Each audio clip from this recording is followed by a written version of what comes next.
ಒಬ್ಬ ಫ್ರೆಂಡ್ ಇನ್ನೊಬ್ಬ ಫ್ರೆಂಡ್ಗೆ ಹುಡುಗಿ ವಿಷಯದಲ್ಲಿ ಅನ್ಯಾಯ ಆಗ್ತಿದ್ರೆ ಸುಮ್ನಿರ್ತಾನ? ಇಲ್ಲ ತಾನೆ. ಹಂಗೆ ಈ ಮೂವಿಯಲ್ಲಿ ಬ್ಯಾಚುಲರ್ ಲೈಫ್ ಬೆಸ್ಟ್ ಅನ್ನೋ ಫ್ರೆಂಡ್ಗೆ ಒಬ್ಬಳು ಹುಡುಗಿಯಿಂದ ತನ್ನ ಫ್ರೆಂಡ್ಗೆ ತೊಂದರೆ ಆಗತ್ತೆ, ಲೈಫ್ ಹಾಳಾಗತ್ತೆ ಅಂತ ಗೊತ್ತಾದಾಗ ಅವನು ಆ ಮದುವೆಯನ್ನ ತಡೆಯೋಕೆ ಏನೆಲ್ಲ ಹರಸಾಹಸ ಮಾಡ್ತಾನೆ. ಅದರಿಂದ ಫ್ಯಾಮಿಲಿಯ ಜನ ಅವನ ಮೇಲೆ ಹೇಗೆ ರಿಯಾಕ್ಟ್ ಆಗ್ತಾರೆ ಅನ್ನೋದೇ ಕಥೆ. ಮೂವಿ ಶುರು ಆದಾಗ ಯಾರದ್ದೋ ಮದುವೆ ನಡೀತಾ ಇರತ್ತೆ. ಅಲ್ಲಿ ಡೆಕೋರೇಷನ್ ಸರಿಯಾಗಿಲ್ಲ, ಊಟ ಸರಿ ಇಲ್ಲ, ನೆಂಟರು ಬಂದವರು ಜಾಸ್ತಿ ಗಿಫ್ಟ್ ತಂದಿಲ್ಲ ಅಂತೆಲ್ಲ ಅಲ್ಲಿನ ಯಜಮಾನ ಸೋನು ಹತ್ತಿರಕ್ಕೆ ಕಿರಿಕಿರಿ ಮಾಡ್ತಿದ್ದ. ಯಾಕೆಂದ್ರೆ ಸೋನುನೇ ಆ ಇವೆಂಟ್ ಮ್ಯಾನೇಜ್ ಮಾಡ್ತಾ ಇರೋದಾಗಿತ್ತು.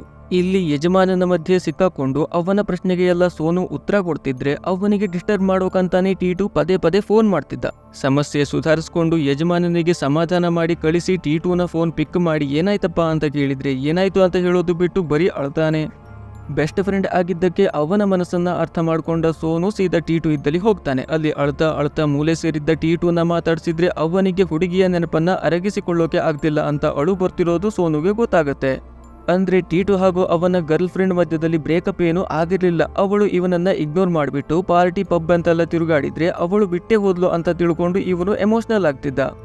ಈ ಸಲ ಇವನು ಅವಳ ಮೊಬೈಲ್ ಚೆಕ್ ಮಾಡಿದ್ದಕ್ಕೆ ಅವಳಿಗೆ ಅನ್ಕಂಫರ್ಟಬಲ್ ಫೀಲ್ ಆಗಿರ್ಬೇಕು ಅಂತ ಇವನೇ ತಿಳ್ಕೊಂಡು ಅಳ್ತಾ ಇದ್ದ. ಹಂಗೆ ಈ ಟೀಟು ಎಷ್ಟು ಇನ್ನೋಸೆಂಟ್ ಆಗಿದ್ದ ಅಂದ್ರೆ ಅವಳ ಮೇಲೆ ನಂಬಿಕೆ ಇಟ್ಟು ಫ್ಲಾಟ್ನ ಕೀವರೆಗೂ ಕೊಟ್ಟಿದ್ದ. ಸೋನುಗೆ ಈ ರೀತಿ ಅಂಟಿಕೊಂಡು ಕೂರೋ ರಿಲೇಶನ್ಶಿಪ್ ಅಂದ್ರೆ ಆಗ್ತಿರ್ಲಿಲ್ಲ. ಹಾಗಾಗಿ ಈ ಹೊಂಡದಿಂದ ಫ್ರೆಂಡ್ ಅನ್ನ ಬಚಾವ್ ಮಾಡುವ ಅಂತ ಪಿಹು ಅಂದ್ರೆ ಟೀಟುನ ಗರ್ಲ್ ಫ್ರೆಂಡ್ ರೆಸ್ಟೋರೆಂಟ್ ಅಲ್ಲಿ ಟೀಟುಗೆ ಡುಮ್ಮ ಅಂತ ಇಂಡೈರೆಕ್ಟ್ ಆಗಿ ಹೇಳಿದ್ದು, ನಂತರ ಪಬ್ ಅಲ್ಲಿ ಯಾವುದೋ ಹುಡುಗಂಗೆ ಟೀಟುನನ್ನು ಜಸ್ಟ್ ಫ್ರೆಂಡ್ ಅಂತ ಇಂಟ್ರೊಡ್ಯೂಸ್ ಮಾಡಿದ್ದು ಎಲ್ಲ ನೆನಪು ಮಾಡ್ತಾನೆ. ಅವಳು ಇಷ್ಟೆಲ್ಲ ಮಾಡ್ತಿರೋದು ನಿನ್ ಜೊತೆ ಡಬಲ್ ಗೇಮ್ ಮಾಡೋಕೆ, ಅವಳಿಗೆ ನೀನು ಆಪ್ಷನ್ ಮಾತ್ರ ಅಂತ ತಿಳಿಸಿ ಹೇಳ್ತಾನೆ. ಹಾಗಾದ್ರೆ ಈಗ ನಾನೇನ್ ಮಾಡ್ಬೇಕು ಅಂತ ಟೀಟು ಕೇಳಿದಾಗ ಸೋನು ಹೇಳೋದು ಬ್ರೇಕಪ್ ಮಾಡ್ಕೋ ಅಂತ. ಫ್ರೆಂಡ್ ಮಾತಿಗೆ ಬೆಲೆ ಕೊಟ್ಟು ಪಿಹುಗೆ ಟೀಟು ಗೇಟ್ ಪಾಸ್ ಕೊಡ್ತಾನೆ. ಇನ್ನು ಮನೆಯಲ್ಲಿ ತಾತ, ಅಜ್ಜಿ ಹಾಗೂ ಲಾಲು ಕಾಕ ಜೊತೆಗೆ ಟೀಟುನ ತಂದೆ ತಾಯಿ ಇರ್ತಿದ್ರು. ಸ್ವೀಟ್ ಅಂಗಡಿ ಇಟ್ಟು ಅದನ್ನೇ ಫ್ಯಾಮಿಲಿ ಬಿಸ್ನೆಸ್ ಮಾಡ್ಕೊಂಡು ಕೋಟ್ಯಾಂತರ ರೂಪಾಯಿ ಟರ್ನ್ ಓವರ್ ಮಾಡಿದ್ರು. ಸ್ಟಾರ್ಟ್ ಮಾಡಿದ್ದು ಟೀಟುನ ತಾತ ಘಸೀತಾರಾಮ್ ಆಗಿದ್ದಕ್ಕೆ ಘಸೀತಾಜ್ ಅಂತ ಬ್ರ್ಯಾಂಡ್ ನೇಮ್ ಆಗಿತ್ತು. ಆದ್ರೆ ಮನೆಯಲ್ಲಿ ಅಜ್ಜಿ ಹೇಳಿದ ಹಾಗೇನೆ ಎಲ್ಲಾನು ನಡೆಯೋದು. ಈಗ ಅವರೆಲ್ಲ ಸೇರಿ ಟೀಟುಗೆ ಹುಡುಗಿ ಹುಡುಕಿದ್ರು. ಅವಳನ್ನ ನೋಡೋಕೆ ಮರುದಿನ ಹೋಗೋದು ಅಂತ ಪ್ಲಾನ್ ಮಾಡಿದ್ರು. ಟೀಟು ಏನೋ ಫುಲ್ ಎಕ್ಸೈಟ್ಮೆಂಟ್ ಅಲ್ಲಿ ತಯಾರಾಗಿದ್ದ. ಆದ್ರೆ ಸೋನುನ ತಲೆಯಲ್ಲಿ ಈ ಮದುವೆಯ ಕಾನ್ಸೆಪ್ಟ್ ಅನ್ನೇ ಕಿತ್ತಾಕ್ಬೇಕು ಅನ್ನೋದು ಓಡ್ತಾ ಇತ್ತು. ಅದಕ್ಕೆ ಅಂತಾನೆ ಸೋನು ಈ ಹೆಂಗಸರ ಕಾಟ ಒಳ್ಳೇದಲ್ಲ, ಅವರಿಲ್ಲದೆ ಜೀವನ ಮಾಡಬಹುದು, ಸ್ವತಂತ್ರವಾಗಿ ಬದುಕೋದೇ ಒಳ್ಳೇದು, ಅದ್ ಬಿಟ್ಟು ಹೆಂಡತಿ ಹತ್ರ ಕೈಕಾಲು ಕಟ್ಟಿ ನಿಲ್ಲೋದು ಸರಿಯಲ್ಲ ಅಂತ ಟೀಟುನ ಬ್ರೇನ್ ವಾಶ್ ಮಾಡೋಕೆ ನೋಡ್ತಾನೆ. ಆದ್ರೂ ಕೇಳ್ದ ಟೀಟು ಮರುದಿನ ಫ್ಯಾಮಿಲಿ ಸಮೇತ ಹೆಣ್ಣು ನೋಡೋಕೆ ಹೋಗ್ತಾನೆ. ಅಲ್ಲಿ ಹುಡುಗಿಯನ್ನ ನೋಡಿದ್ದೆ ಟೀಟು ಅವಳ ರೂಪಕ್ಕೆ ಕಳೆದು ಹೋಗ್ಬಿಡ್ತಾನೆ. ಅವಳು ಹಿರಿಯರಿಗೆಲ್ಲ ತಗ್ಗಿ ಬಗ್ಗಿ ನಮಸ್ಕಾರ ಮಾಡಿದಾಗಂತೂ ಮನೆಯವರು ಕರಗಿ ಹೋಗ್ತಾರೆ. ಅವಳ ಹೆಸರು ಸ್ವೀಟಿ ಅಂತಾಗಿತ್ತು. ಒಳಗಡೆ ಕೂತು ಮಾತಾಡ್ತಾ ಇದ್ದಾಗಂತೂ ಗಂಡು ಹೆಣ್ಣಿನ ಐ ಕಾಂಟ್ಯಾಕ್ಟ್, ಸ್ಮೈಲಿಂಗ್ ಎಲ್ಲ ನೋಡ್ತಾ ಸೋನು ಇರಿಟೇಟ್ ಆಗ್ತಿದ್ದ. ಅವನಿಗೆ ಹೇಗಾದ್ರೂ ಸಂಬಂಧ ಕೂರ್ದ ಹಾಗೆ ಮಾಡಬೇಕು ಅನ್ನೋದೇ ಗುರಿಯಾಗಿತ್ತು. ಹಾಗಾಗಿ ಗಂಡು ಹೆಣ್ಣು ಪ್ರೈವೇಟ್ ಆಗಿ ಮಾತಾಡೋಕೆ ಹೋಗುವಾಗ್ಲೂ ತಾನೂ ಜೊತೆಗೆ ಹೋಗುವವನಾಗಿದ್ದ. ಆಗ ಟೀಟುನ ಅಮ್ಮ ಅವನನ್ನ ತಡೆದು ನಿನ್ನ ಫ್ರೆಂಡ್ ಅನ್ನ ಕಿಡ್ನಾಪ್ ಮಾಡಲ್ಲ, ಆರಾಮಾಗಿ ಕೂತ್ಕೋ ಅಂತ ಸಮಾಧಾನ ಮಾಡ್ತಾಳೆ. ಇಬ್ರು ಪ್ರೈವೇಟ್ ಆಗಿ ಮಾತಾಡ್ಕೊಂಡು ಬರ್ತೀವಿ ಅಂತ ಹೋದವರು ತಮ್ಮ ವಿಷಯ ಮಾತಾಡಿಕೊಳ್ಳೋಕು ಮುಂಚೆ ಸೋನು ಬಗ್ಗೆ ಮಾತಾಡಿಕೊಳ್ತಾರೆ. ಸೋನು ಹಾಗೂ ಟೀಟು ಅಣ್ಣ ತಮ್ಮ ಅಂತ ಸ್ವೀಟಿ ಅಂದುಕೊಂಡಿದ್ಲು. ಆದ್ರೆ ವಿಷಯ ಅದಲ್ಲ. ಚಿಕ್ಕವನಾಗಿದ್ದಾಗ ಸೋನುನ ತಾಯಿ ತೀರ್ಕೊಳ್ತಾಳೆ. ಅವಳು ಟೀಟುನ ತಾಯಿಯೇ ಬೆಸ್ಟ್ ಫ್ರೆಂಡ್ ಆಗಿದ್ದಕ್ಕೆ ಅವನನ್ನ ತಂದು ಸಾಕ್ತಾಳೆ. ಆಗಿಂದ ಅವನು ಟೀಟುನ ತಾಯಿಗೆ ಅಮ್ಮ ಅಂತ ಕರೆಯಲು ಶುರು ಮಾಡಿದ್ದ. ಅವನ ತಂದೆ ಕೆನಡಾದಲ್ಲಿ ಇದ್ದ. ಆದ್ರೆ ಟೀಟುನನ್ನು ಬಿಟ್ಟು ಹೋಗೋಕೆ ಆಗದೆ ಇಲ್ಲೇ ಸ್ವೀಟ್ ಬಿಸ್ನೆಸ್ ಹಾಗೂ ಇವೆಂಟ್ ಮ್ಯಾನೇಜ್ಮೆಂಟ್ ಮಾಡ್ಕೊಂಡು ಇದ್ದ. ಹೀಗೆ ಅವನ ಬಗ್ಗೆ ಹೇಳಿದ ನಂತರ ಟೀಟು ತಾತ ಅಜ್ಜಿ ಬಗ್ಗೆನೂ ಹೇಳ್ತಾನೆ. ತಾತ ಸ್ಟಾರ್ಟ್ ಮಾಡಿರೋ ಸ್ವೀಟ್ ಅಂಗಡಿಯಲ್ಲಿ ಕ್ಲೀನರ್ ಆಗಿದ್ದ ಲಾಲುಗೆ ಅಜ್ಜಿ ರಾಖಿ ಕಟ್ಟಿ ಕೊನೆಗೆ ಒಂದಿನ ಅಕ್ಕ ತಮ್ಮನ ಬಾಂಧವ್ಯದಲ್ಲಿ ಎಮೋಷನಲ್ ಹೆಚ್ಚಾಗಿ ಎಲ್ಲರಿಗೂ ಮನ ಮುಟ್ಟಿ ಈಗ ತಾತನ ಬೆಸ್ಟ್ ಫ್ರೆಂಡ್ ಆಗಿದ್ದಾನೆ. ತಾತ ಅವನಿಗೆ ಬರೀ ಎಣ್ಣೆ ಹೊಡೆಯುವಾಗ ಮಾತ್ರ ಅಲ್ಲ, ಬಿಸ್ನೆಸ್ ಅಲ್ಲಿಯೂ ಶೇರ್ ಕೊಟ್ಟಿದ್ದಾನೆ ಅಂತ ಟೀಟು ಹೇಳ್ತಾನೆ. ಇನ್ನು ಸ್ವೀಟಿ ಬಗ್ಗೆ ಹೇಳೋದಾದ್ರೆ ಅವಳಿಗೆ ಮಕ್ಕಳು ಅಂದ್ರೆ ತುಂಬಾ ಇಷ್ಟ. ಸದ್ಯಕ್ಕೆ ಜಾಬ್ ಮಾಡ್ತಿದ್ದಾಳೆ, ಕೈಲಾದಷ್ಟು ದಾನ ಮಾಡ್ತಾಳೆ. ಇವಳು ಇಷ್ಟು ಸಂಸ್ಕಾರವಂತೆ, ಗುಣವಂತೆ ಅಂತ ಮನೆಯವರಿಗೆ ಹಾಗೂ ಟೀಟುಗೆ ಇಷ್ಟ ಆಗಿದ್ಲು. ಆದ್ರೆ ಈಗಿನ ಕಾಲದಲ್ಲಿ ಒಬ್ಬಳು ಮಾಡರ್ನ್ ಸೊಸೈಟಿಯ ಹುಡುಗಿ ಇಷ್ಟೊಂದು ಪರ್ಫೆಕ್ಟ್ ಆಗಿರಲು ಸಾಧ್ಯನೇ ಇಲ್ಲ, ಇಲ್ಲೇನೋ ಸಮಸ್ಯೆ ಇದೆ ಅನ್ನೋದು ಸೋನುನ ಯೋಚನೆ ಆಗಿತ್ತು. ರಾತ್ರಿ ಮನೆಯಲ್ಲಿ ಸ್ವೀಟಿ ಬಗ್ಗೆನೇ ಡಿಸ್ಕಷನ್ ಶುರು ಆಗಿತ್ತು. ಸೋನು ಅವಳ ಬಗ್ಗೆ ನೆಗೆಟಿವ್ ಇಂಪ್ರೆಷನ್ ಬರೋ ಹಾಗೆ ಇಂಡೈರೆಕ್ಟ್ ಆಗಿ ಮಾಡಲು ನೋಡಿದ್ರೆ ಮನೆಯಲ್ಲಿ ಪ್ರತಿಯೊಬ್ರು ಅವಳನ್ನ ಸಪೋರ್ಟ್ ಮಾಡಿಕೊಂಡು ಮಾತಾಡ್ತಿದ್ರು. ಟೀಟು ಅಂತೂ ಅವಳು ಮಾಡಿದ್ದೇ ಸರಿ ಅನ್ನೋ ಹಾಗೆ ಬ್ಲೈಂಡ್ ಲವ್ ಶುರು ಮಾಡ್ಕೊಂಡಿದ್ದ. ಕೊನೆಯದಾಗಿ ಮನೆಯವರಿಂದ ಸ್ವೀಟಿ ಸೆಲೆಕ್ಟ್ ಆಗಿದ್ರು. ಫಾರ್ಮಾಲಿಟಿಗೆ ಅಂತ ಇಬ್ಬರು ಗೆಳೆಯರು ಒಂದು ತೀರ್ಮಾನಕ್ಕೆ ಬನ್ನಿ ಅಂತ ಅಮ್ಮ ಹೇಳ್ತಾಳೆ. ಸೋನು ಆದರೂ ಹಿಂದೆ ಮುಂದೆ ಬೇಡದೆ ಟೀಟುನ ತಲೆಯಿಂದ ಅವಳ ಬಗ್ಗೆ ಇರೋ ಇಂಪ್ರೆಷನ್ ಅನ್ನ ತೆಗೆದು ಹಾಕೋಕೆ ನೋಡ್ತಿದ್ದ. ಅವಳು ವೈಫ್ ಮಟೀರಿಯಲ್ ಅಲ್ಲ ಅಂತ ಕನ್ವಿನ್ಸ್ ಮಾಡೋಕೆ ಟ್ರೈ ಮಾಡ್ತಿದ್ದ. ಆದರೂ ಟೀಟು ಮಾತ್ರ ಕೇಳದೆ ಸ್ಮೈಲ್ ಮಾಡ್ತಾ ಮದುವೆಗೆ ಒಪ್ಪಿಗೆ ಕೊಟ್ಟೇ ಬಿಡ್ತಾನೆ. ಇದಾದ ನಂತರ ಗಂಡು ಹೆಣ್ಣು ಒಬ್ಬರನ್ನೊಬ್ರು ಚೆನ್ನಾಗಿ ಅರ್ಥ ಮಾಡ್ಕೊಳ್ಳಿ ಅಂತ ಟ್ರಿಪ್ ಹೋಗ್ತಾರೆ. ಅವರ ಹಿಂದೆ ಸೋನು ಕೂಡ ಹೋಗಿದ್ದ. ಹೀಗೆ ಸುತ್ತಾಡಿ ತಿರುಗಾಡಿ ಅರೇಂಜ್ ಮ್ಯಾರೇಜ್ ಆಗ್ತಿರೋರು ಲವ್ ಮ್ಯಾರೇಜ್ ಆಗ್ತಿರೋ ಹಾಗೆ ಕಾಣುವಂತೆ ಸ್ವೀಟಿ ಹಾಗೂ ಟೀಟು ಮಿಂಗಲ್ ಆಗ್ತಾರೆ. ಈಗ ಮಧ್ಯಾಹ್ನದ ಊಟ ಸ್ವೀಟಿ ಮನೆಯಿಂದ ಬರ್ತಿತ್ತು. ಅವಳ ಪ್ರೀತಿಗೆ ಟೀಟು ಫುಲ್ ಫಿದಾ ಆಗಿದ್ದ. ಆದ್ರೆ ಯಾವ ಹುಡುಗಿನೂ ಇಷ್ಟು ಕರೆಕ್ಟ್ ಆಗಿರೋಕೆ ಸಾಧ್ಯನೇ ಇಲ್ಲ, ನಿನ್ನನ್ನ ನಂಬಿಸೋಕೆ ಇವಳೇನೋ ಗಿಮಿಕ್ ಮಾಡ್ತಿದ್ದಾಳೆ ಅಂತ ಸೋನು ಹೇಳಿದ್ರೆ, ಹಾಗೆಲ್ಲ ಏನಿಲ್ಲ, ಎಲ್ಲ ಹುಡುಗಿರಲ್ಲೂ ನೆಗೆಟಿವಿಟಿ ಹುಡುಕ್ತಾ ಹೋಗೋದು ನೀನು. ಅದೇ ಒಂದು ಸ್ವಲ್ಪ ಟೈಮ್ ಅವಳ ಜೊತೆ ಸ್ಪೆಂಡ್ ಮಾಡಿದ್ರೆ ಅವಳ ಬಂಗಾರದಂತ ಕೂಡ ನಿನಗೂ ಗೊತ್ತಾಗತ್ತೆ ಅಂತ ಟೀಟು ಹೇಳ್ತಾನೆ. ಅದಕ್ಕೆ ಸೋನುನ ಇಂಪ್ರೆಷನ್ ಬದಲಾಗಬೇಕು ಅಂತ ಸ್ವೀಟಿ ಹತ್ರಕ್ಕೆ ಅವನನ್ನ ತಗೊಂಡು ಹೋಗಿದ್ದ. ಅದಕ್ಕಿಂತ ಮೊದಲಿಗೆ ಸೋನು ಮನಸ್ಸಲ್ಲಿ ಸ್ವೀಟಿ ಬಗ್ಗೆ ಇರೋ ಕನ್ಫ್ಯೂಷನ್ಗಳನ್ನ ಅವಳಿಗೆ ಹೇಳ್ಬಿಟ್ಟಿದ್ದ. ಹಾಗಾಗಿ ಅವಳು, ನೋಡಪ್ಪ, ನಿನ್ನಷ್ಟು ಒಳ್ಳೆ ಫ್ರೆಂಡ್ ಸಿಕ್ಕಿರುವಾಗ ನನ್ನಂತ ಒಳ್ಳೆ ಹುಡುಗಿ ಸಿಗೋದ್ರಲ್ಲಿ ಅನುಮಾನ ಪಡೋದು ಬೇಕಾಗಿಲ್ಲ ಅಂತ ಹೇಳಿ ಸೋನುನ ಬಾಯಿ ಮುಚ್ಚಿಸ್ತಾಳೆ. ಆದ್ರೂನು ಸೋನು ಘಸಿತಾರಾಮ್ ಹಾಗೂ ಲಾಲುಗೆ ಫೋನ್ ಮಾಡಿ ವಿಷಯ ಹಿಂಗಿಂಗೆ ಇದೆ ಅಂತ ಹೇಳ್ತಾನೆ. ಅದಕ್ಕೆ ಅವರಿಬ್ರು, ನೀನು ಹೇಳ್ತಿರೋದು ನಿಜ ಆಗಿರಬಹುದು ಅಥವಾ ಸುಳ್ಳಾಗಿರ್ಬಹುದು, ಅದು ಏನೇ ಆಗಿದ್ರು ನಾವು ಮಾತ್ರ ತಲೆ ಕೆಡಿಸಿಕೊಳ್ಳಲ್ಲ ಅಂತ ಹೇಳ್ಬಿಡ್ತಾರೆ. ಹೀಗೆ ಒಂದಿನ ಸೋನು ಮನೆಗೆ ಬಂದ್ರೆ ಅಲ್ಲಿ ಮತ್ಯಾರೋ ಬಂದು ಪ್ಲೇಟ್ ಕ್ಲೀನ್ ಮಾಡ್ತಿದ್ದ. ಅವನು ಯಾರು, ಯಾಕೆ ಬಂದ ಅಂತ ಕೇಳಿದ್ರೆ ಅವನ ಹೆಸರು ಬಾಬು ಅಂತ ಸ್ವೀಟಿ ಅಕ್ಕ ಹೇಳಿ ಕರೆಸಿಕೊಂಡಿದ್ದು ಮನೆ ಕೆಲಸ ಮಾಡೋಕೆ ಅಂತ ಗೊತ್ತಾಗುತ್ತೆ. ಅವನು ಅತಿ ಪ್ರಾಮಾಣಿಕ ಆಗಿದ್ದ. ಅದರಲ್ಲೂ ಅಕ್ಕ ಹೇಳಿದ್ದನ್ನ ಅಡಿಯಿಂದ ಮುಡಿಯವರೆಗೆ ಹಿಡ್ಕೊಂಡು ಮಾಡ್ತಿದ್ದ. ಆದ್ರೆ ಅವನಿಂದ ತನ್ನ ಪ್ರೈವೇಸಿಗೆ ತೊಂದರೆ ಆಗತ್ತೆ ಅಂತ ಸೋನುಗೆ ಅನ್ಸಿತ್ತು. ಹಾಗಾಗಿ ಟೀಟು ಹತ್ರ, ನಿನ್ನ ಭಾವಿ ಹೆಂಡತಿ ಸ್ಪೈ ಮಾಡ್ಕೊಂಡು ಇರೋಕೆ ಇವನನ್ನ ಇಲ್ಲಿಗೆ ತಂದಿದ್ದು ಅಂತ ಹೇಳಿದ್ರೆ ಟೀಟು ಸ್ಮೈಲ್ ಮಾಡ್ತಾ ಅವನನ್ನ ಇಗ್ನೋರ್ ಮಾಡ್ತಾನೆ. ದಿನದಿಂದ ದಿನಕ್ಕೆ ಈ ಬಾಬು ಸೋನುಗೆ ಇರಿಟೇಟ್ ಆಗೋ ಹಾಗೆ ಮಾಡ್ತಿದ್ದ. ಅಕ್ಕ ಹೇಳಿದ್ಲು ಅಂತ ಹಾಕೊಳ್ಬೇಕು ಅಂತ ತೆಗೆದಿಟ್ಟಿದ್ದ ಬಟ್ಟೆ ತೊಳೆದು ಹಾಕ್ತಿದ್ದ. ಹಂಗೆ ಊಟಕ್ಕೆ ಇವರಿಬ್ಬರಿಗೆ ಅಕ್ಕ ಹೇಳಿದ್ದನ್ನೇ ಅಡುಗೆ ಮಾಡಿ ಬಡಿಸ್ತಿದ್ದ. ಇವನು ಹೀಗೆ ಪ್ರತಿಯೊಂದರಲ್ಲೂ ಕಾಟ ಕೊಟ್ಟು ಕೊನೆಗೆ ಕನ್ಸಲ್ಲೂ ಬಂದು ಕುತ್ತಿಗೆ ಕಡಿಯುವ ಹಾಗೆಲ್ಲ ಕಾಣಲು ಶುರು ಆಗತ್ತೆ. ಹಾಗೆ ಒಂದಿನ ಬಾಬು ತನ್ನದೇ ಟಿ ಶರ್ಟ್ ಹಾಕೊಂಡು ಇರೋದು ಕಂಡ ಸೋನು ಅವನತ್ರ ಈ ಟಿ ಶರ್ಟ್ ಎಲ್ಲಿ ಸಿಕ್ತು ಅಂತ ಗಟ್ಟಿಯಾಗಿ ವಿಚಾರಿಸ್ತಾನೆ. ಅದಕ್ಕೆ ಅವನು ಮುಖ ಸಣ್ಣ ಮಾಡ್ಕೊಂಡು ಅಕ್ಕ ಅಂತ ಸ್ವೀಟಿಯನ್ನ ಕರೀತಾನೆ. ನಂತರ ಅವಳ ಹತ್ರ ಸೋನು ಟಿ ಶರ್ಟ್ ಕೇಳ್ತಿದ್ದಾನೆ ಅಂತ ದೊಡ್ಡ ಸೀನ್ ಕ್ರಿಯೇಟ್ ಮಾಡಿಬಿಡ್ತಾನೆ. ಇದರಿಂದ ಸೋನು ಎಂಬ್ಯಾರೆಸ್ ಆಗಿ ಸೈಲೆಂಟ್ ಮೋಡ್ಗೆ ಹೋಗ್ತಾನೆ. ಆದ್ರೆ ಈ ಮ್ಯಾಟರ್ ಅನ್ನ ಸೋನು ಇಷ್ಟಕ್ಕೆ ಬಿಡಲ್ಲ. ಈಗ ಹೇಗಾದ್ರೂ ಬಾಬುನ ಅಲ್ಲಿಂದ ಓಡಿಸ್ಬೇಕು ಅನ್ನೋದೇ ಅವನ ಗುರಿಯಾಗಿತ್ತು. ಹಾಗಾಗಿ ಅವನಿಗೆ ತಲೆ ಚಿಟ್ಟು ಹಿಡಿಯೋ ಹಾಗೆ ಸಣ್ಣ ಸಣ್ಣ ಕೆಲಸಗಳನ್ನ ಪದೇ ಪದೇ ಮಾಡಿಸ್ಕೊಳ್ತಾನೆ. ಅಷ್ಟು ಸಾಲದು ಅಂತ ಮಧ್ಯರಾತ್ರಿ ಎಬ್ಬಿಸ್ಕೊಂಡು ತಿಂಡಿ ಮಾಡೋಕೆ ಹೇಳ್ತಾನೆ. ಆದ್ರೂ ಬಾಬು ಮಾತ್ರ ಎಲ್ಲವನ್ನ ಸಹಿಸ್ಕೊಂಡು ಕೆಲಸ ಮಾಡ್ಕೊಂಡು ಅಲ್ಲೇ ಇದ್ದ. ಹಾಗಾಗಿ ಸೋನು ಮತ್ತೊಂದು ಪ್ಲಾನ್ ಮಾಡ್ತಾನೆ. ಒಂದಿನ ಕೆಲಸ ಮಾಡ್ತಿದ್ದ ಬಾಬುನ ಒತ್ತಾಯದಿಂದ ತಗೊಂಡು ಬಂದು ಸೋಫಾ ಮೇಲೆ ಕೂರಿಸಿ ಟಿವಿಯಲ್ಲಿ ಐಟಮ್ ಸಾಂಗ್ ಹಚ್ಚಿಕೊಡ್ತಾನೆ. ಅದನ್ನ ನೋಡ್ತಾ ನೋಡ್ತಾ ಅಲ್ಲೇ ಜೋಲು ಸೂರಿಸ್ತಾ ಬಾಬು ಕೂತ್ ಬಿಡ್ತಾನೆ. ಅವನಿಗೆ ಗೊತ್ತಾಗಿರ್ಲಿಲ್ಲ ಇದು ಸೋನು ಮಾಡಿರೋ ಪ್ರೀ ಪ್ಲಾನ್ ಅಂತ. ಆಗ ಸೋನು ಅಂದುಕೊಂಡಂತೆ ಸ್ವೀಟಿ ಹಾಗೂ ಟೀಟು ಅಲ್ಲಿಗೆ ಬರ್ತಾರೆ. ಕೆಲಸದವನು ಈ ರೀತಿ ಅಪಚಾರ ಮಾಡ್ತಿರೋದು ಕಂಡ ಸ್ವೀಟಿಗೆ ಕೋಪ ಬರುತ್ತೆ. ಆಗಿಂದಾಗಲೇ ಅವನನ್ನ ಕೆಲಸದಿಂದ ಕಿತ್ತಾಕಿ ಮನೆಯಿಂದ ಹೊರಗೆ ಕಳಿಸಿಬಿಡ್ತಾಳೆ. ಆಯ್ತು, ಈಗ ಇರೋ ಒಬ್ಬ ಅಡ್ಗೋಡೆನನ್ನ ಮನೆಯಿಂದ ಓಡಿಸಿ ಆಯ್ತು ಅಂತ ಸೋನು ಮನೆಗೆ ಹುಡುಗಿಯನ್ನ ಕರೆಸ್ಕೊಂಡಿದ್ದ. ಇನ್ನೇನು ಅವಳ ಜೊತೆ ಹಾಲಲ್ಲೇ ಹಲಹಲ ಮಾಡ್ತಿದ್ದ. ಅಷ್ಟರಲ್ಲಿ ಸ್ವೀಟಿ ಅಲ್ಲಿಗೆ ಬಂದು ಬಿಡ್ತಾಳೆ. ಅಂದ್ರೆ ಟೀಟು ಹತ್ರ ಮತ್ತೊಂದು ಮನೆ ಕೀ ಇದೆ, ಅವನು ಅವತ್ರಾತ್ರಿ ಬರೋದಿಲ್ಲ ಅಂತ ಇವನು ಪ್ಲಾನ್ ಮಾಡ್ಕೊಂಡು ಹುಡುಗಿ ಕರೆಸಿದ್ದ. ಈಗ ನೋಡಿದ್ರೆ ಅದೇ ಕೀಯನ್ನ ಸ್ವೀಟಿ ಕೈಗೆ ಟೀಟು ಕೊಟ್ಬಿಟ್ಟಿದ್ದ. ಇನ್ನು ಮನೆಯಲ್ಲಿ ಎಲ್ಲರೂ ಸೇರಿ ಸ್ವೀಟಿ ಹಾಗೂ ಸೋನುನ ಮದುವೆ ಡೇಟ್ ಫಿಕ್ಸ್ ಮಾಡಿದ್ರು. ಆಗ ಸ್ವೀಟಿ ಮದುವೆ ಫಿಕ್ಸ್ ಆದ್ಮೇಲೆ ಗಂಡ ಆಗವನ ಮನೆಯಲ್ಲಿ ವ್ರತ ಮಾಡ್ತೇನೆ ಅಂತ ಹರಕೆ ಕಟ್ಕೊಂಡಿದ್ದೆ ಅಂತ ಹೇಳಿ ಅಲ್ಲೇ ಉಳಿಯೋ ಪ್ಲಾನ್ ಮಾಡ್ತಾಳೆ. ಅದಕ್ಕೆ ಮನೆಯವರಿಗೆಲ್ಲ ಇವಳು ಭಯಂಕರ ಸಂಸ್ಕಾರವಂತ ಹುಡುಗಿ ಅಂತ ಅನಿಸಿ ಖುಷಿಯಾಗಿ ಉಳ್ಕೊಳ್ಳೋದಕ್ಕೆ ವ್ಯವಸ್ಥೆ ಮಾಡ್ತಾರೆ. ರಾತ್ರಿ ಘಸಿತಾರಾಮ್ ಹಾಗೂ ಲಾಲು ಎಣ್ಣೆ ಹಾಕ್ತಿದ್ದಾಗಲೂ ಸೋನು ಅವರ ಹತ್ರ ಸ್ವೀಟಿ ಬಗ್ಗೆನೇ ಹೇಳ್ತಾನೆ. ಅಷ್ಟೊಂದು ಪರ್ಫೆಕ್ಟ್ ಹುಡುಗಿ ಸಾಫ್ಟ್ ಫ್ಯಾಮಿಲಿ ಎಲ್ಲ ಈಗಿನ ಕಾಲದಲ್ಲಿ ಇರೋ ಚಾನ್ಸೇ ಇಲ್ಲ ಅಂತ ಹೇಳಿದ್ರೆ, ಹೌದಪ್ಪ ನೀನು ಹೇಳೋದೇ ಕರೆಕ್ಟ್ ಅಂತ ಅವರಿಬ್ಬರು ತಲೆ ಆಡಿಸ್ತಾರೆ. ಬಿಟ್ರೆ ಇದನ್ನ ತಡೀರಿ, ಈ ಮದುವೆ ಆಗೋಕೆ ಬಿಡಬೇಡಿ ಅಂತ ಹೇಳಿದ್ರೆ ನಮಗೂ ಅದಕ್ಕೂ ಸಂಬಂಧ ಇಲ್ಲ, ಮದುವೆ ಆದ್ಮೇಲೆ ಎಲ್ಲ ಅನುಭವಿಸ್ತಾರೆ ಅಂತ ಆ ಟಾಪಿಕ್ ಅನ್ನೇ ಚೇಂಜ್ ಮಾಡಿಬಿಡ್ತಾರೆ. ಮರುದಿನ ಅಜ್ಜಿ ಲಾಲುನ ಹಿಡ್ಕೊಂಡು ಬಿಟ್ಟಿದ್ಲು. ತನ್ನ ಗಂಡ ಕದ್ದು ಮುಚ್ಚಿ ಸಿಗರೇಟ್ ಸೇತಾ ಇದ್ದಾನೆ ಅಂತ ಅವಳಿಗೆ ಅನುಮಾನ ಬಂದಿದ್ದಕ್ಕೆ ಈಗ ಆಣೆ ಪ್ರಮಾಣ ಮಾಡಿಸ್ಕೊಂಡು ಲಾಲುನ ಬಾಯಿ ಬಿಡಿಸೋಕೆ ನೋಡ್ತಿದ್ಲು. ಆದರೂ ಲಾಲು ಕೇಳೋಕೆ ತಯಾರಿರ್ಲಿಲ್ಲ. ಕೊನೆಗೆ ಇಷ್ಟು ವರ್ಷ ಕಟ್ಕೊಂಡು ಬಂದಿರೋ ರಾಖಿ ಮೇಲೆ ಪ್ರಮಾಣ ಮಾಡಿಸಿದಾಗ ಕಷ್ಟಪಟ್ಟು ಸುಳ್ಳನ್ನ ಹೇಳಿ ಫ್ರೆಂಡನ್ನ ಬಚಾವ್ ಮಾಡ್ತಾನೆ. ಆದ್ರೆ ಇದೇ ಸುಳ್ಳಿನ ಚಿಂತೆ ಲಾಲುಗೆ ರಾತ್ರಿ ಎಣ್ಣೆ ಹಾಕುವವರೆಗೂ ಕಾಡಿಸ್ತಾ ಇತ್ತು. ಘಸಿತಾರಾಮ್ ಎಷ್ಟೇ ಸಮಾಧಾನ ಮಾಡೋಕೆ ಪ್ರಯತ್ನ ಪಟ್ರು ಲಾಲು ಮಾತ್ರ ಕನ್ವಿನ್ಸ್ ಆಗೋಕೆ ತಯಾರಿರ್ಲಿಲ್ಲ. ಕೊನೆಗೆ ಎಣ್ಣೆ ಆಸೆ ತೋರಿಸಿ ಅದರ ಮುಖ ನೋಡ್ಕೊಂಡಾದ್ರೂ ಕೋಪ ಕಮ್ಮಿ ಮಾಡ್ಕೋ ಅಂತ ಹೇಳಿದಾಗ ಸದ್ಯಕ್ಕೆ ಶಾಂತ ಸ್ಥಿತಿಗೆ ಲಾಲು ಬರ್ತಾನೆ. ಇನ್ನು ಮರುದಿನ ಟೀಟುನ ತಂದೆ ಸುಮಾರಷ್ಟು ವೇಸ್ಟ್ ಪೇಪರ್ಗಳನ್ನ ಡಸ್ಟ್ಬಿನ್ಗೆ ಹಾಕ್ತಿದ್ದ. ಅಲ್ಲಿ ಸೋನುಗೆ ಯಾವುದೋ ಈವೆಂಟ್ ಬಿಲ್ ಸಿಗತ್ತೆ. ಅದು ಏನಂತ ಕೇಳಿದಾಗ ಯಾವುದೋ ಮದುವೆ ನಿಂತು ಹೋಗಿದ್ದು, ಹಾಗಾಗಿ ಪೂರ್ತಿ ಪೇಮೆಂಟ್ ಆಗ್ಲಿಲ್ಲ. ಅದಕ್ಕೆ ಅಂತ ಮೀಟಿಂಗ್ ಫಿಕ್ಸ್ ಮಾಡಿ ನಂತರ ಲೆಕ್ಕಾಚಾರ ಮಾಡಬೇಕು ಅಂತ ತಂದೆ ಹೇಳ್ತಾನೆ. ಅದರಲ್ಲೇ ಇದ್ದ ಮದುವೆಯ ಜೋಡಿಯ ಬಯೋಡಾಟಾ ಸೋನುಗೆ ಸಿಕ್ಕಿತ್ತು. ಅದರ ಜಾಡು ಹಿಡಿದು ಮದುವೆಯ ಗಂಡಿನ ಹತ್ತಿರಕ್ಕೆ ಸೋನು ಹೋಗ್ತಾನೆ. ಅಲ್ಲಿ ಅವನ ಹತ್ರ ಮದುವೆ ನಿಂತಿದ್ದಕ್ಕೆ ಕಾರಣ ಏನಂತ ಹಾಗೆ ಆ ಹುಡುಗಿಯ ಕ್ಯಾರೆಕ್ಟರ್ ಎಲ್ಲ ತಿಳ್ಕೊಳ್ತಾನೆ. ಇನ್ನು ಮನೆಯಲ್ಲಿ ದುರ್ಗಾ ಪಂಡಾಲಿತ್ತು. ಮನೆಯವರೆಲ್ಲ ಕೆಲಸದಲ್ಲಿ ಬ್ಯುಸಿ ಇದ್ರೆ ಸೋನು ಮಾತ್ರ ಸ್ವೀಟಿಗೆ ಬತ್ತಿ ಇಡೋ ಪ್ಲಾನ್ ಮಾಡ್ತಿದ್ದ. ಅದೇನು ಅಂದ್ರೆ ಅಜ್ಜಿಯ ಹತ್ರ ಮೊನ್ನೆ ತಾನೇ ಮೀಟ್ ಆಗಿ ಬಂದಿದ್ದ ಸ್ವೀಟಿಯ ಮುರಿದು ಬಿದ್ದ ಮದುವೆಯ ಮದುಮಗನ ಹತ್ರ ಕೇಳ್ಕೊಂಡು ಬಂದಿದ್ದನ್ನ ಹೇಳಿದ್ದ.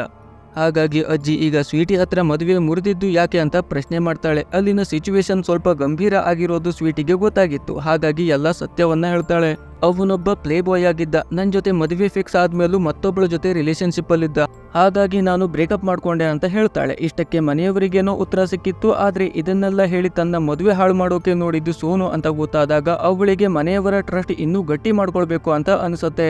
ಹಾಗಾಗಿ ಮತ್ತೊಬ್ಬ ಬಾಯ್ ಫ್ರೆಂಡ್ ಫಿಸಿಕಲ್ ಮೂವ್ ಆಗೋಕೆ ಫೋರ್ಸ್ ಮಾಡಿದಾಗ ಬಾರಿಸಿ ಅವನ ಕೈ ಮುರಿದು ಶೀಲಾ ಕಾಪಾಡ್ಕೊಂಡಿದ್ದ ಇನ್ಸಿಡೆಂಟ್ ಅನ್ನು ಮನೆಯವರ ಮುಂದೆ ಹೇಳ್ತಾಳೆ. ಇದರಿಂದ ಅವಳಂದುಕೊಂಡಂತೆ ಮನೆಯವರು ಅವಳನ್ನ ತಪ್ಪು ಮಾಡದ ಸುಂದ್ರಿ ಅಂತ ನಂಬುತ್ತಾರೆ.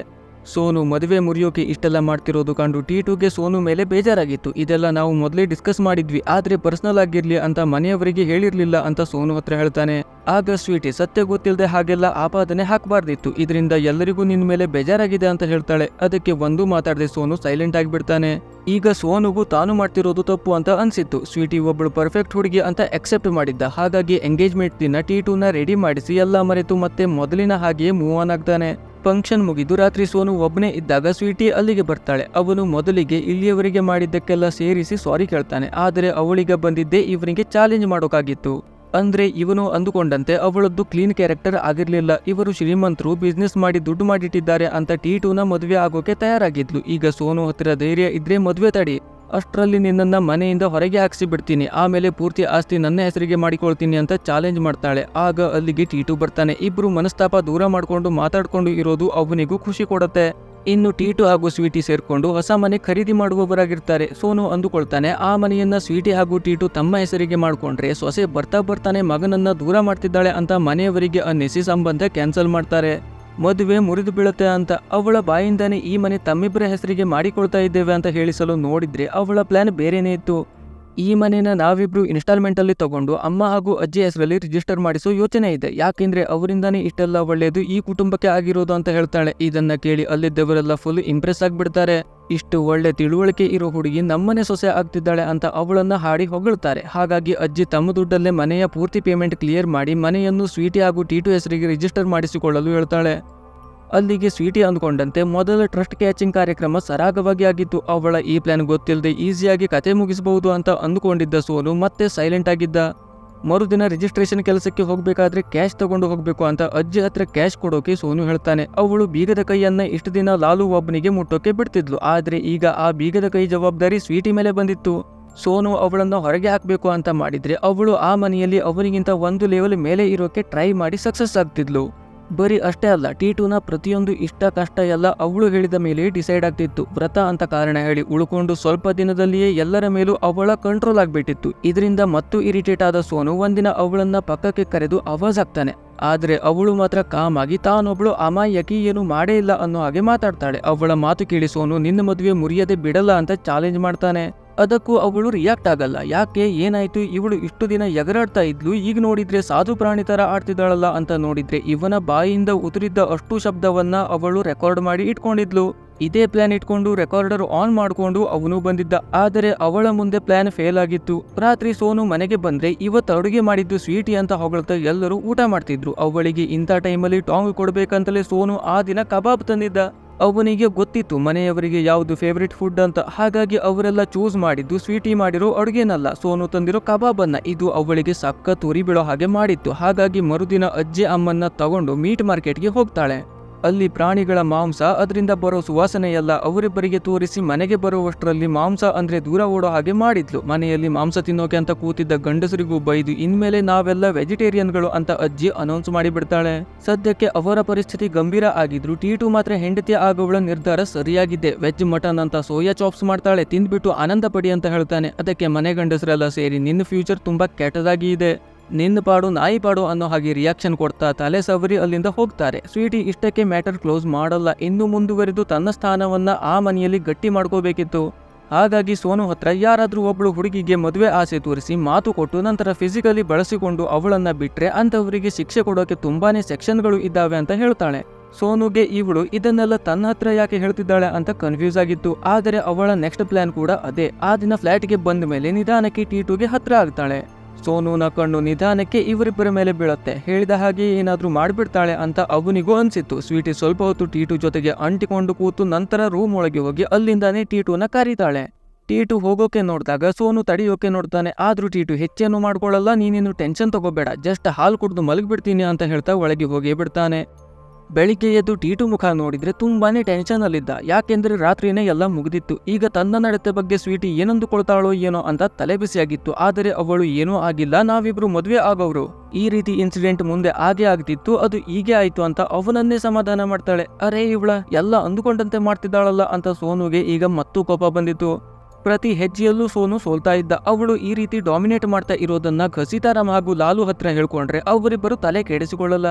ಬದಲಾಗಿ ಅವಳು ಕನ್ಫರ್ಮ್ ಆಗಿ ಸೊಸೆ ಆಗ್ತಾಳೆ. ನಿನ್ನತ್ರ ಏನು ಮಾಡ್ಕೊಳ್ಳೋಕೆ ಆಗಲ್ಲ, ಆಮೇಲೆ ಬಿದ್ದು ಮೀಸೆ ಮಣ್ಣು ಮಾಡ್ಕೊಳ್ಳೋ ಬದಲು ಈಗಲೇ ಕ್ಷಮೆ ಕೇಳಿ ಎಲ್ಲವನ್ನ ಸಾರ್ಟ್ ಔಟ್ ಮಾಡ್ಕೋ ಅಂತ ಹೇಳ್ತಾರೆ. ಸೋನು ಈ ಮಾತಿಗೆ ವಿರುದ್ಧವಾಗಿದ್ದ.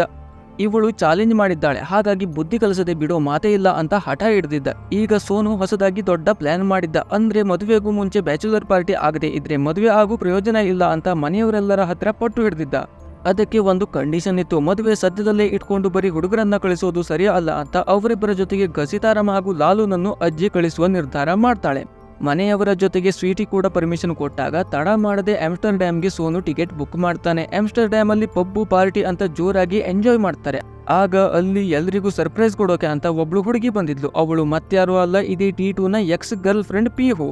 ಅವಳು ತನ್ನ ಹಳೆ ಬಾಯ್ ಫ್ರೆಂಡ್ ನ ಕಂಡು ಕೂಡಲೇ ಎಮೋಷನಲ್ ಆಗ್ತಾಳೆ. ಅವಳಿಗೆ ಅವರ ಮೇಲೆ ಫೀಲಿಂಗ್ಸ್ ಇನ್ನೂ ಇತ್ತು, ಹಾಗಾಗಿ ಜಾಸ್ತಿ ಮಾತಾಡೋಕೋ ಆಗದೆ ಅಲ್ಲಿಂದ ಹೋಗಿಬಿಡ್ತಾಳೆ. ಅವಳ ಹಿಂದೆ ಸೋನು ಕೂಡ ಹೋಗ್ತಾನೆ.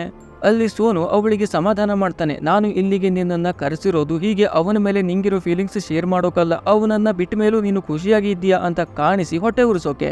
ಹಾಗೆ ಮಾಡಿದ್ರೆ ಮಾತ್ರ ಹುಡುಗರಿಗೆ ಮತ್ತೆ ಹಳೆ ಲವ್ವರ್ ಮೇಲೆ ಫೀಲಿಂಗ್ ಮೊಳಕೆ ಹೊಡೆಯುತ್ತೆ ಅಂತ ಹೇಳ್ತಾನೆ. ಅಂದ್ರೆ ಈಗ ಮದುವೆ ಮುರಿಯೋಕೆ ಸೋನುನೇ ಅವಳನ್ನ ಅಲ್ಲಿಗೆ ಕರೆಸಿಕೊಂಡಿದ್ದಾಗಿತ್ತು. ಅವಳನ್ನ ಈ ಪ್ಲಾನ್ಗೆ ಕನ್ವಿನ್ಸ್ ಮಾಡೋಕೆ ಟೀಟುಗೆ ಇನ್ನೂ ನಿನ್ನ ಮೇಲೆ ಫೀಲಿಂಗ್ಸ್ ಇದೆ, ಆದ್ರೆ ಮನೆಯವರ ಒತ್ತಾಯಕ್ಕೆ ಅರೇಂಜ್ ಮ್ಯಾರೇಜ್ ಆಗ್ತಿದ್ದಾನೆ. ನೀನು ನಾನು ಹೇಳ್ದಾಗ ಕೇಳಿದೆ ಅಂದ್ರೆ ಟೀಟು ನಿನಗೆ ಸೇರ್ತಾನೆ ಅಂತ ಅವಳನ್ನ ನಂಬಿಸ್ತಾನೆ. ನಂತರ ಟೀಟು ನನ್ನ ಪಿಹು ಜೊತೆಗೆ ಕನೆಕ್ಟ್ ಮಾಡೋಕೆ ಎಷ್ಟು ಸಾಧ್ಯ ಆಗುತ್ತೋ ಅಷ್ಟು ಪ್ರಯತ್ನ ಮಾಡ್ತಾನೆ. ನಿಧಾನಕ್ಕೆ ಅವನ ಪ್ಲಾನ್ ವರ್ಕೌಟ್ ಆಗ್ತಿತ್ತು. ಅವಳು ಚೆನ್ನಾಗಿ ಕುಡಿದು ನಿಲ್ಲೋಕಾಗದ ಸ್ಥಿತಿಯಲ್ಲಿ ಇದ್ದಾಗ ಟೀಟುನೇ ಅವಳನ್ನ ರೂಮ್ ವರೆಗೂ ತಂದು ಮಲಗಿಸ್ತಾನೆ. ಹೀಗೆ ಇಡೀ ಟ್ರಿಪ್ ಅಲ್ಲಿ ಅವಳ ಹಳೆಯ ರಿಲೇಶನ್ಶಿಪ್ ಮರೆತು ಫ್ರೆಂಡ್ಲಿ ಆಗಿ ಟೈಮ್ ಸ್ಪೆಂಡ್ ಮಾಡ್ತಾನೆ. ಸೋನು ಬರೀ ಇಷ್ಟಕ್ಕೆ ಬಿಡಲ್ಲ, ಮದುವೆಗೂ ಇನ್ವೈಟ್ ಮಾಡಿ ಅವಳನ್ನು ಜೊತೆಗೆ ತಗೊಂಡು ಹೋಗುವ ಪ್ಲಾನ್ ಮಾಡ್ತಾನೆ. ಏರ್ಪೋರ್ಟ್ ಅಲ್ಲಿ ಸ್ವೀಟಿ ಅವಳ ಕಸಿನ್ ಜೊತೆಗೆ ಕಾಯ್ತಾ ನಿಂತಿದ್ರೆ ಈ ಕಡೆಯಿಂದ ಪಿಹು ಟೀಟು ಜೊತೆಯಲ್ಲಿ ಫ್ಲರ್ಟಿಂಗ್ ಮಾಡ್ತಾ ಬರ್ತಿದ್ರು. ಫುಲ್ ಎಕ್ಸೈಟ್ಮೆಂಟ್ ಅಲ್ಲಿ ಬೋರ್ಡ್ ಹಿಡ್ಕೊಂಡು ನಿಂತಿದ್ದವಳು ಒಂದೇ ಸಲಕ್ಕೆ ಡಿಸಪಾಯಿಂಟ್ ಆಗ್ತಾಳೆ. ಸೋನು ಪಿಹುನ ಸ್ವೀಟಿಗೆ ಇಂಟ್ರೊಡ್ಯೂಸ್ ಮಾಡ್ತಾ ತಾನೇ ಅವಳನ್ನ ಕರ್ಕೊಂಡು ಬಂದಿದ್ದು. ಇಷ್ಟು ಒಳ್ಳೆ ಫ್ರೆಂಡ್ ಬಿಟ್ಟು ನಮ್ಮ ಟೀಟು ಮದುವೆನೇ ಆಗಲ್ಲ ಅಂತ ಹೇಳಿ ಸ್ವೀಟಿಗೆ ಮತ್ತು ಉರಿಯೋ ಹಾಗೆ ಮಾಡ್ತಾನೆ. ಅವಳು ಕೋಪವನ್ನ ಎಲ್ಲರ ಮುಂದೆ ತೋರಿಸೋಕೆ ಆಗದೆ ಎಲ್ಲವನ್ನ ಕಂಟ್ರೋಲ್ ಮಾಡ್ಕೊಂಡು ಸುಮ್ಮನಾಗ್ತಾಳೆ. ಇನ್ನು ಮನೆಯಲ್ಲಿ ಆಳುಗಳೆಲ್ಲ ಪಿಹುಗೆ ಅತ್ತಿಗೆ ಅತ್ತಿಗೆ ಅನ್ನೋರು. ನಂತರ ಅಜ್ಜಿ ಅಂತೂ ಅವಳ ಜೊತೆಗೆ ಡ್ಯಾನ್ಸ್ ಮಾಡೋಳು. ಹೀಗೆ ಅವಳು ಬಂದಿದ್ದಾಳೆ ಅಂತ ಎಲ್ರಿಗೂ ಖುಷಿಯಾಗಿತ್ತು. ಆದ್ರೆ ಅಮ್ಮಂಗೆ ಅವಳು ಟೀಟುನ ಹಳೆಯ ಲವ್ವರ್ ಅಂತ ಗೊತ್ತಿತ್ತು. ಈ ವಿಷಯ ಸ್ವೀಟಿ ಮನೆಯವರಿಗೆ ಗೊತ್ತಾದ್ರೆ ಪ್ರಾಬ್ಲಮ್ ಆಗುತ್ತೆ ಅಂತ ಇಬ್ರು ಹುಡುಗರಿಗೆ ಬೈತಾ ಇದ್ಲು. ಅದಕ್ಕೆ ಸೋನು ಸ್ವೀಟಿಗೂ ಈ ವಿಷಯ ಗೊತ್ತಿದೆ, ಅವಳಿಗೆ ಪ್ರಾಬ್ಲಮ್ ಇಲ್ಲ ಅಂತದ್ರಲ್ಲಿ ನೀವ್ಯಾಕೆ ಟೆನ್ಷನ್ ಮಾಡ್ಕೋತಾ ಇದ್ದೀರಾ ಅಂತ ಕೇಳ್ತಾನೆ. ಅದಕ್ಕೂ ಅಮ್ಮ ಕೇಳ್ತಾ ಇರ್ಲಿಲ್ಲ, ಪಿಹು ಮನೆಯಲ್ಲಿ ಉಳ್ಕೊಳ್ಳೋದು ಬೇಡ ಅಂತಿದ್ಲು. ಆದರೆ ಸೋನು ಸ್ವೀಟಿ ಬಾಯಲ್ಲೇ ಪಿಹು ಇಲ್ಲೇ ಉಳ್ಕೊಳ್ಳಿ ಅಂತ ಹೇಳಿಸಿದಾಗ ಅಮ್ಮ ಕೂಡ ಒಪ್ಕೊಳ್ತಾಳೆ. ಈಗ ಸೋನು ಪಿಹು ಸೇರ್ಕೊಂಡು ಫ್ರೀ ಟೈಮಲ್ಲಿ ಹೆಂಗೆ ಟೀಟುನನ್ನ ಇಂಪ್ರೆಸ್ ಮಾಡೋದು, ಬುಟ್ಟಿಗೆ ಹಾಕೊಳ್ಳೋದು ಅಂತ ಡಿಸ್ಕಸ್ ಮಾಡ್ತಿದ್ರು. ಅದರಲ್ಲೂ ಒಂದಿನ ಒಳ್ಳೆ ಚಾನ್ಸ್ ಸಿಗುತ್ತೆ. ಟೀಟು ಎಲ್ಲಿಗೋ ಹೊರಟಿದ್ದ. ಅವನು ಕಾರ್ ತೆಗೆದಾಗ್ಲೇ ಪಿಹು ಬಂದು ಕಾರ್ ಹತ್ತಿ ಶಾಪಿಂಗ್ ತಗೊಂಡು ಹೋಗು, ಮದುವೆಗೆ ಹಾಕೊಳ್ಳೋಕೆ ಒಳ್ಳೆ ಬಟ್ಟೆನೇ ಇಲ್ಲ ಅಂತ ಹಠ ಹಿಡಿದು ಕೂತ್ ಬಿಡ್ತಾಳೆ. ಅದೇ ಸಮಯಕ್ಕೆ ಸೋನು ಸ್ವೀಟಿಗೆ ಇವರಿಬ್ಬರು ಜಂಟಿಯಾಗಿ ಹೋಗ್ತಾ ಇರೋದನ್ನ ಕಾಣಿಸ್ತಾನೆ. ಅದು ಅವಳಲ್ಲಿ ಉರಿತಾ ಇರೋ ಬೆಂಕಿಗೆ ಮತ್ತು ಪೆಟ್ರೋಲ್ ಹಾಕದ ಹಾಗೆ ಆಗತ್ತೆ. ಆಯ್ತು, ಹೋದವರೇನೋ ಹೋದ್ರು, ಅವರು ಜಾಸ್ತಿ ಹೊತ್ತು ಟೈಮ್ ಸ್ಪೆಂಡ್ ಮಾಡ್ಕೊಂಡು ಲೇಟ್ ಆಗಿ ಬರೋ ಹಾಗೆ ಮಾಡ್ಬೇಕಲ್ಲ. ಹಾಗಾಗಿ ಸೋನು ಟೀಟುಗೆ ಫೋನ್ ಮಾಡಿ ಮನೆಯವರೆಲ್ಲರ ಹತ್ರ ಹೋಗಿ ಯಾವ್ಯಾವ ಅಂಗಡಿಯಲ್ಲಿ ಯಾವ್ಯಾವ ಕೆಲಸ ಇದೆ ಅಷ್ಟರಲ್ಲಿ ಇಷ್ಟನ್ನ ಕೊಡ್ತಾನೆ. ಅದನ್ನ ಮುಗಿಸ್ಬಿಟ್ಟೇ ಮನೆಗೆ ಬರಬೇಕು ಅಂತ ಹೇಳ್ತಾನೆ. ಹಾಗಾಗಿ ರಾತ್ರಿ ಎಷ್ಟೊತ್ತಾದ್ರೂ ಹೊರಗಡೆ ಹೋದವರು ಮನೆಗೆ ಬರಲ್ಲ. ಸ್ವೀಟಿಗೆ ಕಾದು ಕಾದು ಸುಸ್ತಾಗಿ ಬಿಡುತ್ತೆ. ಅದರ ಮಧ್ಯದಲ್ಲಿ ಸೋನು ಬೇರೆ ಪದೇ ಪದೇ ಬಂದು ಚೇಡಿಸ್ತಾ ಇದ್ದ. ಲೇಟ್ ನೈಟ್ ಮನೆಗೆ ಬಂದ ಟೀಟು ಹಾಗೂ ಪಿಹು ಜಾಸ್ತಿ ಹೊತ್ತು ಮಾತಾಡದೆ ರೆಸ್ಟ್ ಮಾಡಬೇಕು ಅಂತ ಅಲ್ಲಿಂದ ಹೊರಟು ಬಿಡ್ತಾರೆ. ಇನ್ನು ಹೀಗೆ ಮದುವೆಯ ಹಿಂದಿನ ದಿನದವರೆಗೂ ಸೋನು ಪಿಹು ಜೊತೆಗೆ ಸೇರಿ ಸ್ವೀಟಿಗೆ ಕಾಡಿಸ್ತಾ ಇದ್ದ. ಒಂದ್ಸಲ ಅಂತೂ ಸ್ವೀಟಿ ಕೋಪದಲ್ಲಿ ಪಿಹುನ ಸ್ವಿಮ್ಮಿಂಗ್ ಪೂಲ್ ಅಲ್ಲಿ ತಳ್ಳಿ ಮಜಾ ತಗೊಂಡ್ರೆ ಅಲ್ಲೇ ನಿಂತಿದ್ದ ಟೀಟುವನ್ನ ಸೋನು ತಳ್ಳಿ ಅವಳನ್ನೇ ಹಿಡ್ಕೊಳ್ಳೋ ಹಾಗೆ ಮಾಡಿ ಟಾಂಟ್ ಕೊಡ್ತಾನೆ. ಇದೆಲ್ಲದರಿಂದ ಸಿಕ್ಕಾಪಟ್ಟೆ ಸಿಟ್ಟಿಗೆದ್ದ ಸ್ವೀಟಿ ರಾತ್ರಿ ಪಿಹು ತಗೊಂಡು ಟೀಟು ಹಾಗೂ ಸೋನು ಇದ್ದಲ್ಲಿ ಬರ್ತಾಳೆ. ಪಿಹುಗೆ ಏನ್ ಹೇಳಿ ತಗೊಂಡು ಬಂದಿದ್ಲೋ ಏನೋ, ಅವಳು ಹಾಗೂ ಸೋನು ಸೇರ್ಕೊಂಡು ಮಾಡಿರೋ ಅಷ್ಟು ಕೆಲಸವನ್ನ ಪ್ಲಾನ್ ಅನ್ನ ಟೀಟು ಮುಂದೆ ಹೇಳಿಬಿಡ್ತಾಳೆ. ನನಗೂ ನಿನ್ನ ಮೇಲೆ ಫೀಲಿಂಗ್ಸ್ ಇತ್ತು, ಹಾಗಾಗಿ ನಮ್ಮಿಬ್ಬರ ಬ್ರೇಕಪ್ ಮಾಡಿಸಿದವನ ಮಾತು ಕೇಳಿ ತಪ್ಪು ಮಾಡ್ದೆ ಅಂತ ಅಳ್ತಾ ಹೇಳಿ ಅಲ್ಲಿಂದ ಹೋಗ್ತಾಳೆ. ಇದರಿಂದ ಟೀಟುಗೆ ಸೋನು ಮೇಲೆ ತುಂಬಾನೇ ಬೇಜಾರಾಗಿತ್ತು. ಸೋನು ಜೊತೆ ಮಾತಾಡೋಕ್ಕೂ ಇಷ್ಟ ಇಲ್ಲದೆ ಅಲ್ಲಿಂದ ಹೋಗಿಬಿಡ್ತಾನೆ.